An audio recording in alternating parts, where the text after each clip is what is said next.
Hey everyone, and welcome to the Phoenix 5.01 What's New video. I'm Zhekov and I'm the team lead of Phoenix. Hello guys, and I'm Georgi Zhekov, and I'm a Phoenix product specialist.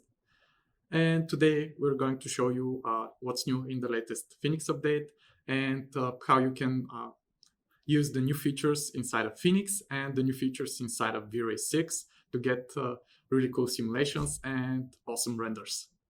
Indeed. Okay, so let's get started. We'll switch over to Max.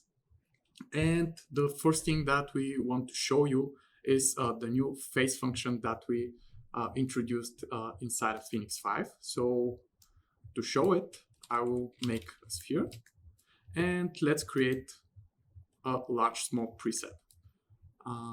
So let's start simulating, and while this is running, we can create a sun like so. Then we'll need to adjust our exposure because it's a bit bright outside. So let's try intensity of 0.02. And while this is still simulating,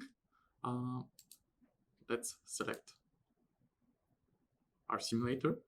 And the new settings are inside of the rendering panel in the volumetric options under the smoke color options. So in here, we have this new option that's called phase function, but you'll notice that it's grayed out at the moment. So in order to use it, you will need to change your scattering type to ray traced.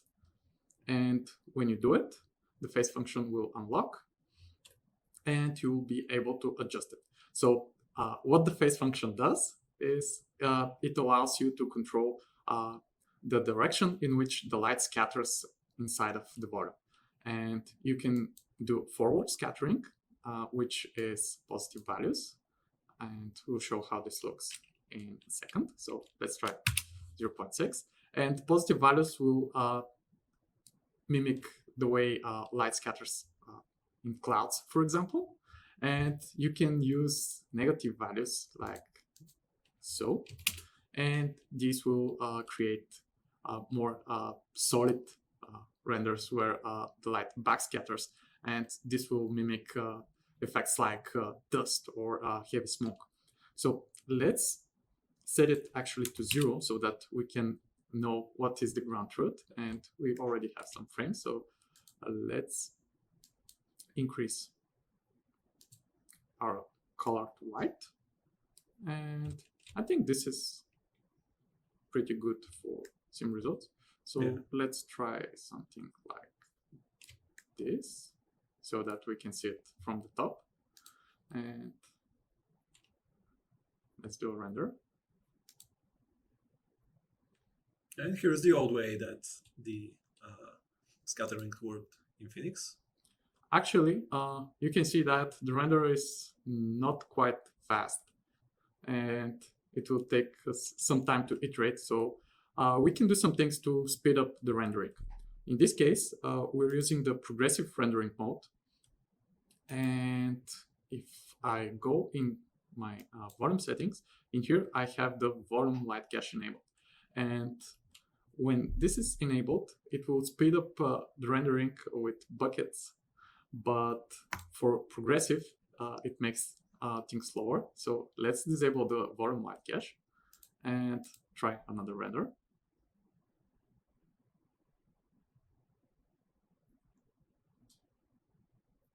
Did we try it again? Yeah, I need to press it more. Okay, so, and now you can see that we get feedback a lot faster.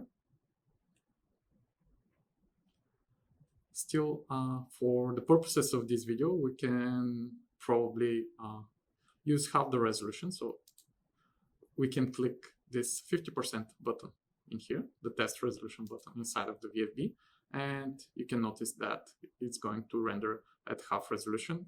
So this way we should get a lot faster renders.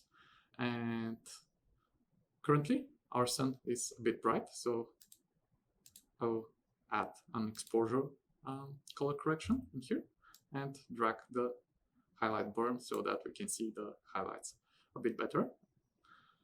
So this is our ground truth. So this is what we could render before in Phoenix 4. And let's now change the phase function to 0.7, for example. And this will do forward scattering for the light. And the light rays will scatter a lot more inside of our volume. And you can see that it now becomes a lot more fluffier and cloud-like compared to before. Yeah, this forward scattering is basically made for volumes which are actually made from water droplets. So clouds are the perfect example of forward scattering media. So before we could only do even scattering in all directions. So now this makes it look a lot more like a cloud, but maybe we can increase the density of it. Yeah, let's increase the density so that we can see the details better. So let's try 0.6, for example. And we are actually still simulating, so let's stop the sim so that we can compare the same frame. Yeah, and we can render better. We can render faster. Yeah. So, yes, let's do it like so. And also notice that the phase function, it would appear to change the density and the opacity of the smoke, but actually the alpha would remain the same, no matter if you set it to 0 or to a positive value for the phase function or to a negative value. The alpha channel is always going to be the same. So only the colors and the shading over the smoke will change. So this is how our alpha looks now. And now you can see that we get this silver lining over our clouds. Yeah, the darkening over the forward edges, which is very characteristic of clouds. So now with Phoenix you can render smoke that looks a lot more like clouds compared to before. Okay, so and just so that we can see what is the difference. So this is with forward scattering, and let's get it back to 0 and render again. And you can see that immediately, even during the light catch phase, the volume started to look a lot more solid.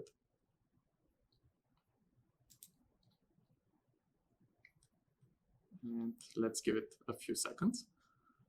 And after this, if we go and adjust the volume settings, we can try with backscattering, and you'll see that it will look a lot more solid, even more solid than this. And while this is rendering, we could just compare it. So I can compare it with the forward scattering, and you can see how the new one looks a lot more cloud-like compared to the previous one. And also, if you want to use negative value for the phase function, which means if you want to get a volume that backscatters a lot more, then this would be useful for volumes which are made of hard particles, like dust, like smoke from something burning. So this would be a better option for this kind of volumes. Now I turned on the backscattering, and you'll see that it will start to look a lot more denser and solid. Yeah, so as a side effect, you might notice a bit more details in this one, but yeah, this is not always the case, but happens more often.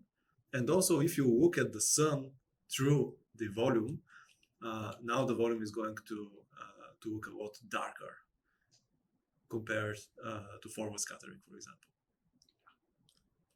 And you can see that now it gets more solid compared to what we had before. And if we compare them, you can see, oops, it's to duplicate. So this is with forward scattering, and this is with back scattering.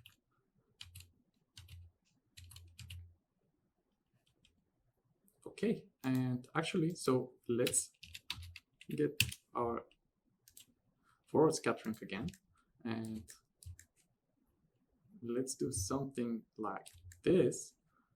And actually, a really cool thing, if you need to have faster clouds, is that, faster to render.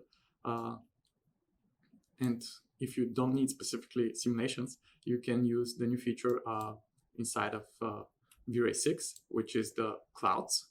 And if we do a render like so, we can see that we have some clouds in the background as well.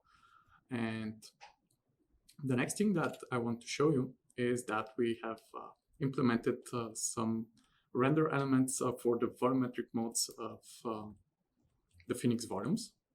So before, you needed to use the volumetric geometry mode for the rendering, and this was a bit slower to render.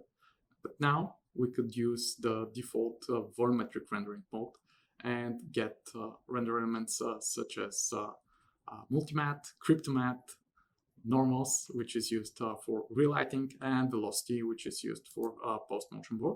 So what we can do is, let's go and enable those in here from the render elements.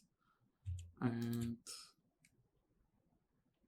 let's choose the velocity, like so.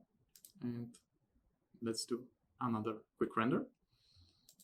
And yep. Yeah, by the way, the phase function for the multiple scattering, it's available for all V-Ray versions. So Phoenix can do it with V-Ray Next, with V-Ray 5, and with V-Ray 6. But for now, it's only for V-Ray CPU. So stay tuned and expect an update where it would show up in V-Ray GPU as well. But unlike the phase function, the new render elements, they only appear in V-Ray 6. But again, for CPU only. Yeah, but coming on for the GPU at some point, so stay tuned. And we have, our multimatte element is empty. So this is because we forgot to add an object ID to our simulator. But we can see that our other render elements started showing up. So let's stop the render and select our simulator. Enable the object ID. So let's choose one, for example. And let's do another render. And while this is rendering, what we can do is let's choose a color balance, for example. And what these render elements allow us to do is to use them as a mask to color correct our smoke, for example, or fire, whatever. And in this case, we can do it right inside of the VFB. So what we can do is go inside this little icon here, and we can choose Multimatte mask, for example, and it will ask us which color we would like to use. In this case, we want to use red because this is the default ID of one that we set for our smoke. And if I click this show preview when selected, it would show us the mask that it will use. And now, if I go to the properties of my color balance, and if I start to play around with the settings, you can see that only my smoke will be affected. In this way, you can easily tweak the color after your rendering is done to get ultimate control over your renders. Okay, and this thing works not only with the multimatte, but we can do, for example, white balance, and in here, for example, we can pick the Cryptomatte mask instead, and we can pick our simulator, in this case our smoke, and it will say that it's in our selection. We can show the selection like so. And now if I go and I adjust my settings, you can see that I can make my volume warmer or added some magenta and color corrected in post just with the use of the Cryptomatte or the Multimatte masks. And while we're here, another cool thing that I can show you what changed in V-Ray 6 is if we go into the V-Ray options under global switches, and click on this default button. We'll go into the advanced settings for V-Ray, and right in here we have the probabilistic volumetrics. Before, this was in the environment settings, and it was part of Phoenix, but now it's part of V-Ray. It's under V-Ray, and what these samples allow us to do is we can change them, and this will sample the volume in a different way that would allow us to skip some samples and render faster.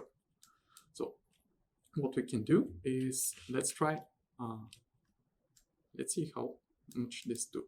This is 1 minute and 28 seconds. Actually, let's switch to the bucket sampler so that we can measure the time a bit better. And let's try it like this.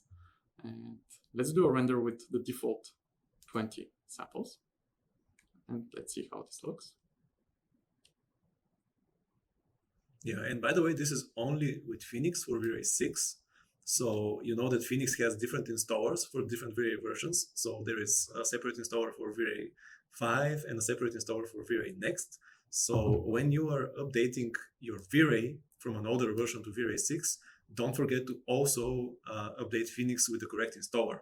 Otherwise, if you have Phoenix for V-Ray 5 and then you install V-Ray 6, you might get some errors in rendering, or even you could get crashes because the versions mismatch.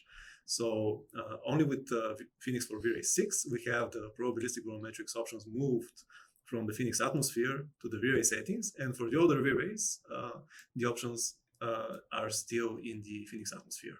Yeah, actually, so a really easy way to check which version of V-Ray you have is of Phoenix for which V-Ray you have. You can go into the top Phoenix FD menu, and you can go into the About dialog. And here you can see that we have Phoenix 5 for V-Ray 6. So if you have upgraded to V-Ray 6, make sure also to get Phoenix 5 for V-Ray 6, because otherwise you might get unexpected results and even some crashes. Yeah, we could even show the downloads page so that you can see where to get the build from. Yeah, actually, so yeah, this is chaos.com. And if you go into the support tab, in here, download your product, you can go in Phoenix, and there are 2 versions, so make sure to choose the version for the V-Ray version you have. And if you don't use V-Ray, it doesn't matter, so choose whatever version you like. Okay, so let's get back to rendering. So our first test render is 49 seconds, and let's try and adjust the probabilistic sample. So let's try a value of 3, for example, and let's render again. Yeah, so the samples in the probabilistic volumetrics work in such a way that too many samples might be slow and too few samples might be slow as well. So it's best to find the ideal number in the middle that gives you the best performance. So it's a matter of trial and error, but you can see that in this case, actually it rendered in 24 seconds. So twice faster. Yeah, you can see if we change between the two, you can see though that the new one is a bit noisier, but if your scene allows it, you can play around with the samples, and this will help you optimize the render times of your scenes and get twice faster renders. Yeah, we could even try it with 1 sample, just for comparison. Let's try 1 sample.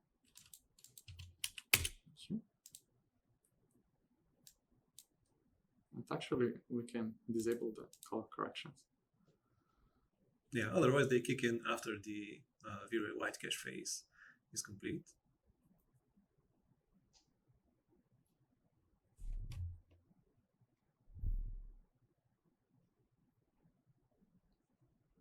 And we're almost there. So let's see. In this case, using 1 sample, we can see that it's a bit slower than 3 samples. So in this case, using 1 sample took 34 seconds. And we can see that the default was 49 using 3 samples was 24, and using 1 sample was 34.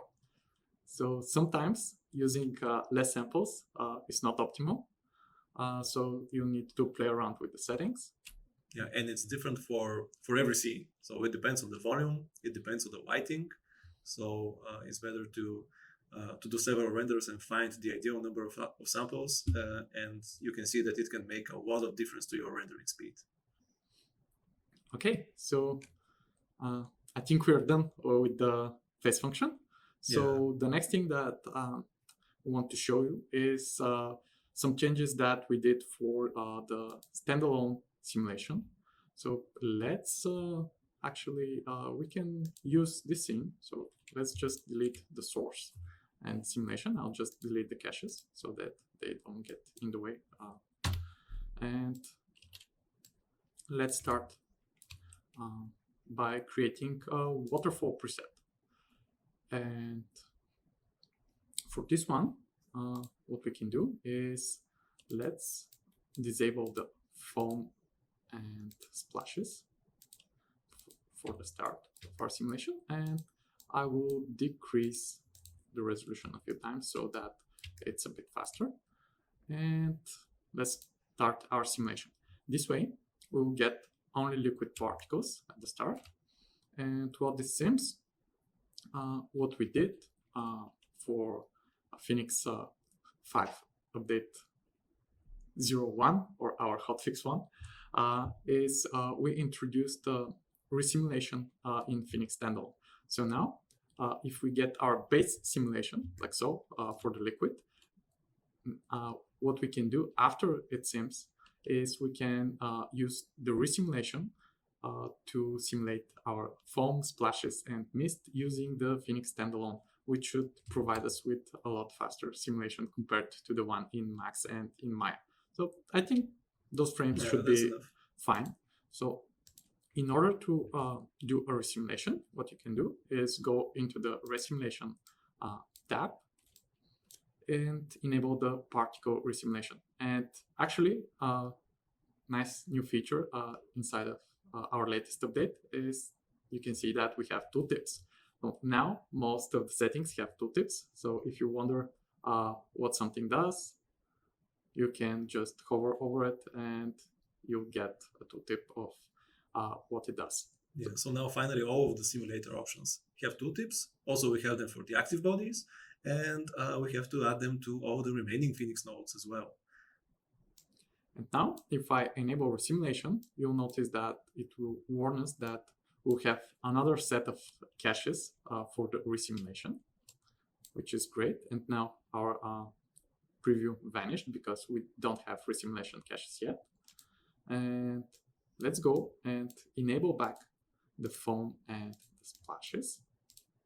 And what we can do is go in here and export our sim scene and turn on the export sim scene and preview, and this will start our simulation in here for the Phoenix Standalone and our standalone preview tool.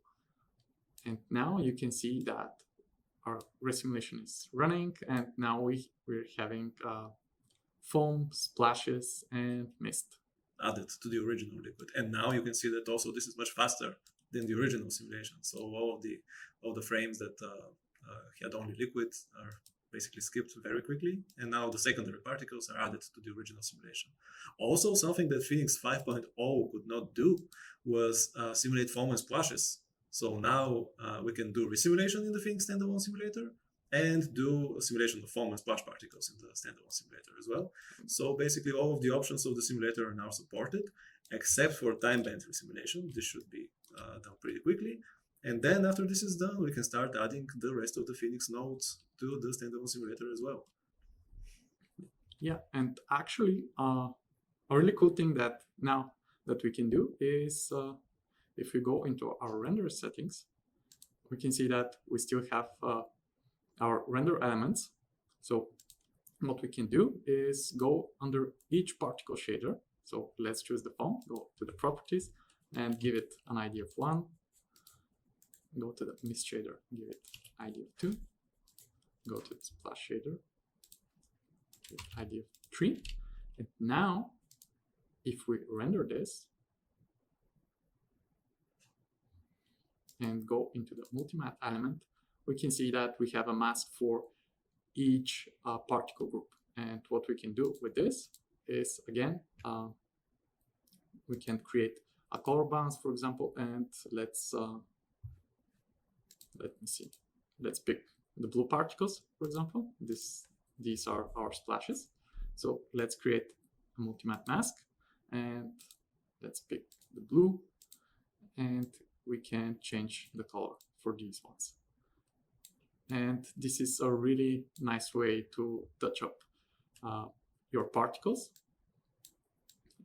And this is working again straight up in volumetric mode, because before you needed to go in each particle shader and enable the render as geometry mode, but this was quite a lot slower. So now you should be able to get render elements in the default volumetric mode, and it should be a lot faster.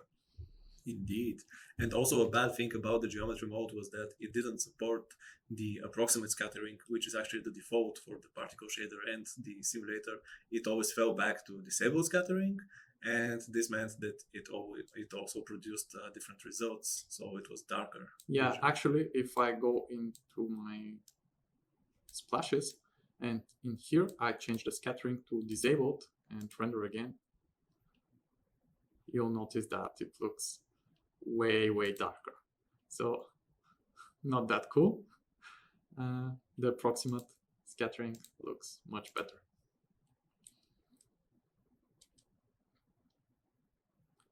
Okay, so while we're talking about particles, another really great addition to V-Ray 6 and Phoenix 5 is being able to render particles with V-Ray GPU, and more specifically being able to use a point mode of the particle shader with V-Ray GPU, which is a long requested feature. So finally we have it.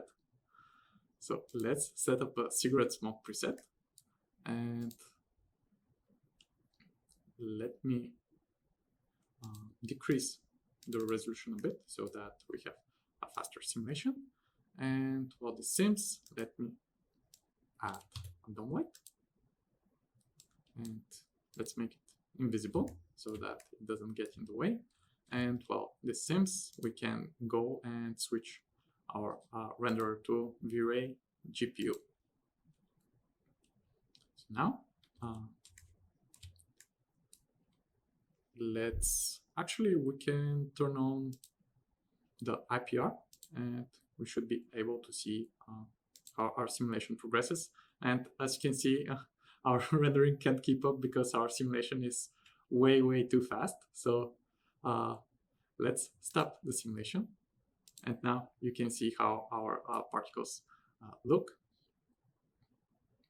And let's hide the history for now so that it doesn't get in the way. And in here, while IPR is running, actually, I can zoom a bit. And now we can tweak the settings for the particle shader. But let's zoom in, and we can make them brighter.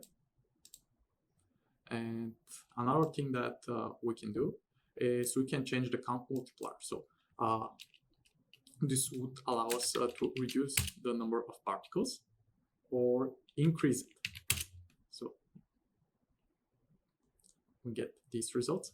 And another thing that you can do is you can play around with the point radius. So this will make the particles smaller. So we can do something like 0.2. And now we can also adjust the point alpha, which will make the alpha a bit more opaque. And we can do it like so. I think this is a bit too much. So yeah, let's try 0.1. And the cool thing is that we can change the color as well. And we can do some green. Yeah. And we can also add some motion blur. Yeah, so let's go in our render settings. And oops, it's in settings, yeah. Yeah.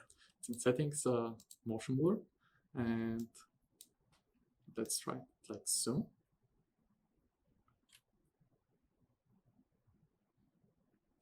Now it takes a bit more time to calculate the light cache, and we can see our particles are getting motion blurred. So actually, let's reduce a bit our count multiplier so that we don't have that many particles. And what we can do is we can increase our motion blur multiplier. So let's try 5, for example. Yeah, this way the effect would be much more visible because the cigarette smoke is not moving so fast. And yeah, of course, you can now adjust particles, the point alpha or the point radius in order to get the correct result that you're after.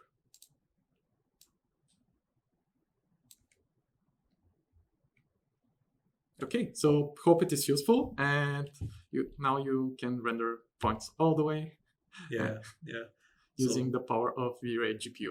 Yeah, so now all the modes of the particle shader are available on V-Ray GPU, except for the cellular mode, which basically when you have two intersecting bubbles, it puts a wall between them, so it's slightly more realistic. But otherwise, the bubbles mode, the splashes, the points, and the fog mode are now available on V-Ray 6 GPU.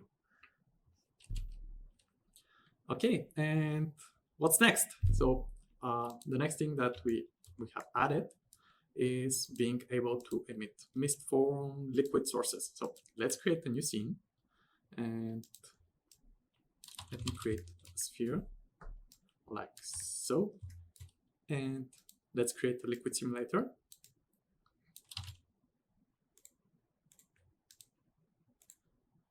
Zero everything. Okay, and now we can create a liquid source. Then we can pick our sphere and we can disable our emit liquid. Now in the source we have this option called particles, and we can go and choose mist.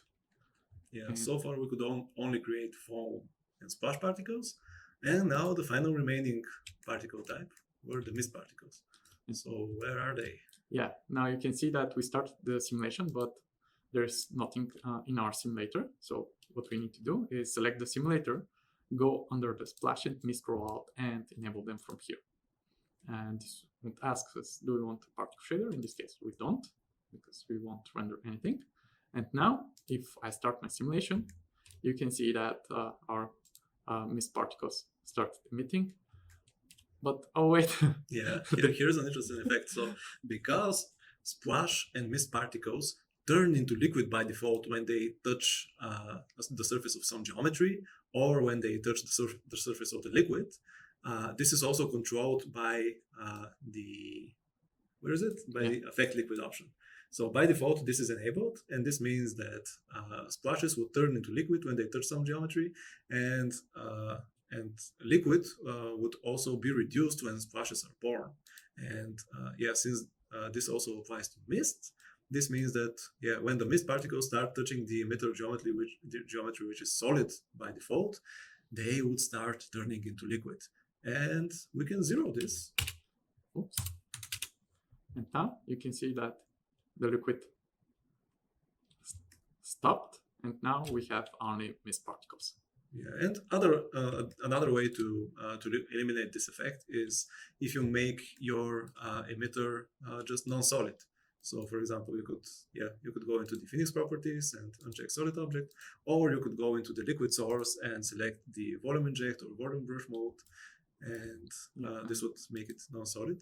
And also, you can find out more about the life cycle of the flip liquid particles of the mist and the splash and the foam on the docs site, where we have a chart showing which particle type can convert into which other kind of particle. So yeah, you can go to docs.chaos.com, and here's the Phoenix help site, and here under Phoenix Explained you have the flip particles life cycle. So yeah, here it is. You can see under here. We have a graphical representation, but if this looks a bit too scary and complex to you, we have this explained in a text format so that you can see how every particle type is born, what affects its life, and when it dies.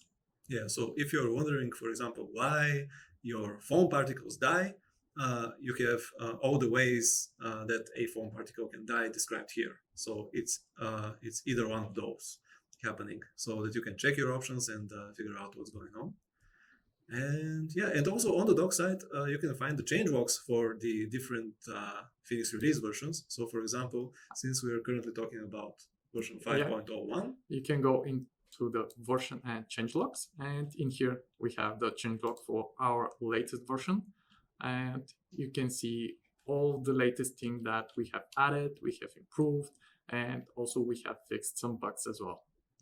So one of the things that we forgot to mention is that now also the standalone simulator has a restore option, so that you could continue a simulation which you stopped, and then you can use restore and continue the simulation from the final frame or some other backup frame in the middle of the simulation. So you can, using the resimulation and the restore, you can do a variety of different combinations. So for example, you could simulate in Max or Maya and then resimulate in the standalone simulator, or you can start your simulation in the standalone simulator and then restore it in Max and Maya, or every other kind of crazy combination.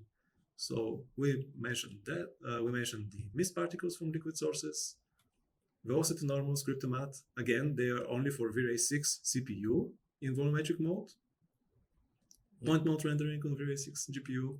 And the next thing that we need to show is this render time only option for the grid texture. So let's go, and I'm gonna delete those caches, delete everything, and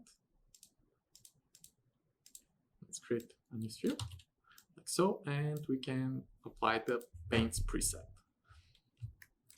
So what the paints preset does is it emits a liquid, and for the liquid it has the RGB channel exported. You can find this here in the output. It has the grid RGB, the particle RGB and the grid RGB channels exported, and in here in the liquid source we have the RGB channel enabled as well, and we have set the color to red, and so this will make our liquid red. But in order to colorize it, we need to set this color to be used by the V-Ray material that we'll use for the liquid simulator, and we can do this with a grid texture. So if I open my material editor and I pick the liquid simulator, you'll see that the way this is set up is that it has a Phoenix grid texture that reads the grid RGB channel, and this thing is fed in the V-Ray material that we use for the liquid. And the new thing that we want to show is this option called here render time only, which what it will do is it will make Phoenix sampled grid texture only during render time. And so this option is just an option for optimization, so that it can speed up your simulations. So in case you have enabled the Phoenix mesh in the viewport, and the texture that uses the Phoenix texture is shown in the viewport, this can make your simulation slower. So this is an option only in 3ds Max, so there is no such problem in Maya, for example. And the render time only option, it would allow the grid texture to be read only during rendering, and during simulation it would be completely ignored. And this way, your simulation can become a bit faster or a lot faster in case the grid texture is just needlessly read for the viewport. So yeah, if we enable it right now, restore the sim, you can see that these frames took like 3 seconds, 3.2, 3.3, 3.4. So now we have enabled the render time only option, and let's do a restore. And let's see how these frames would take. So this is 3 seconds, 3.2.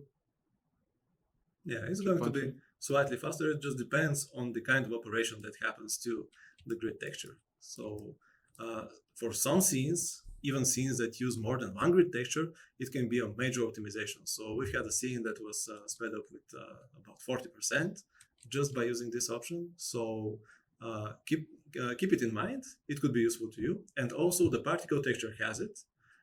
So now both the grid texture and the particle texture, they have the render time only option, which you could use to optimize your scene. But if you need those textures in some other context, for example, if you need to combine them with some node that is used for the actual simulation, don't forget to uncheck this option. Otherwise, the texture won't do anything. Yeah, if you use the particle texture for meshing, for example, and you want to see the result in the viewport, make sure the render time only checkbox is off so that the texture can be evaluated even only in the viewport. And so this way it will be working all the time, not only during the render time process. Okay, so the next thing that we want to show is work of our brand new Phoenix developer, Vladi. So what he did is he improved the way splines work with the follow path force. So if I create a spline, like so, for example, okay, and let's duplicate it. And if I select the spline here, and I can press attach and attach the next one. So up until now, if you had two splines like so, one attached to another, and if you wanted to use them inside of path follow force, the path follow force would use only the first one, and the second one would be ignored. And right now, if I create a path follow force and pick our spline, we can go into our simulator and we can go under the preview rollout and enable the forces. Then we can pick our path follow, and this will draw our forces, and it will show you how the path follow would affect the velocity field inside of the void. So this one is a bit busy. So in order to better see what happens, we can draw just a slice of the preview, and we can pick the Z-axis, for example. Oops, the Z-axis. Here it is. Here it is. And the force is a bit strong, so we can reduce the max distance. Let's try something like 100. So let's try 50, for example. And we can see that the velocities are pulled toward the first spline and towards the second spline. And now, if I go in here and create a sphere, so let's move it up, and we can duplicate it. Now I can create the source and pick our spheres. And let's disable the temperature in this case because we want only smoke. And before I start the sim, let me just disable the force preview and the slice preview and get back the detail reduction. Now, if I start my simulation, you'll see that our smoke will use both splines, and this way you can easily use many splines with only one path follow force. So if you don't want to control too many splines with too many forces, this is a nice way to do it. And this is working in Max as well as in Maya, but you will need to use Phoenix 90 for the Maya version to work. Yeah, and so far the workaround was to create many path follow forces and choose one spline in each. But yeah, now all the splines can be used in just one path follow force. We could even switch to the GPU preview. It's going to look smoother. And Yeah, and this is always this is also coming to Maya. It's now in the nightlies, so everyone with the Phoenix license can access the Phoenix nightlies. So you can grab one and give it a shot. And otherwise, it's going to be made official in our next release. But yeah, we are showing it in Max because it's already made it into Phoenix 5.01. And yeah, it works. Yeah, so this is how it looks. 2 splines, 1 simulator. Yeah, and the last thing that we want to show for today, actually that's not the last thing. We have we have a few more things, but if you happen to have a question for Phoenix, or if you run into a problem, what you can do now is go into the Phoenix menu and use the Get Support button. So if I click it, it will take you to our Submit a Request form, and you can just reach out to us, and we'll be glad to help you to sort out your request.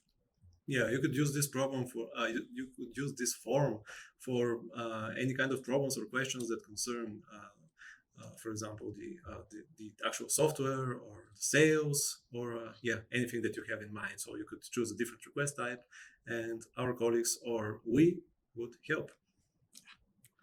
And the next thing that I would like to show you is that we have improved a bit our buffer conservation, which is used for our fire preset. And if I go and reset the scene and make a fire preset, and if I start the sim now, we can go under the simulation rollout, and we can see that a frame takes about 0.6 seconds, Yeah, 0.7, 0.8. Yeah, as the grid expands, it's going to take a bit more, but yeah, we have sped up this preset a lot, and the buffer conservation is now like 30-40% faster. And also, yeah, it used to produce different results every time that you run it, so now it's going to produce the same results every time. But if you wanted to run even faster, you could run it in the Phoenix Standalone Simulator. Let's delete these caches. Yeah, otherwise the Phoenix Standalone Simulator is going to show the standalone preview, and is going to rewind to the last possible cache. So it's better to delete the caches beforehand. Now we can see that the sim time. Yep, press enter because otherwise you pause it. Yep, sorry. Here it is. Yep, so it's taken 0.3, 0.4 seconds, and it's much faster. And while this is simulating, you can preview it in the standalone previewer, or you can even see it in the viewport of 3ds Max. So the Phoenix Standalone Simulator is a lot faster because it's not constrained by limitations of Max and Maya. So sometimes simulations can be quite a bit faster. So whenever you have the opportunity to use it, please do try it. We still have a lot of options to pour into it, but it's taking shape. And here it is. Yeah, so the entire duration of the timeline, the first 100 frames, simulated in just about a minute. And just a note, so this took a minute on Ryzen 7 2700. So yeah, this is a pretty basic hardware, nothing fancy, but it runs quite fast. Yeah, and what else do we have in the Phoenix changelog? So one thing that might have been a problem for you until now is that until Phoenix 5.01, you always had to first install V-Ray and then install Phoenix. So if you did this the other way, Phoenix might not load, and it might not work correctly with V-Ray. So this is no longer an issue. You can install Phoenix, Phoenix 5 and V-Ray 6 in any order now. So the change is inside both Phoenix 5 and V-Ray 6. So with this combination, you can install them in any order. And probabilistic shading, we already mentioned that. And I think that we're pretty much done. So all of the things that we showed you, they are also working in Maya. So if there were any differences between Phoenix for Max and Maya, we have mentioned them. One important thing that is specific to Max is that the probabilistic shading options, which are now in V-Ray, are also enabled by default for Max. And for Maya, they were already inside of V-Ray's settings, and they were already on by default. The probabilistic volumetrics are already on by default for Maya.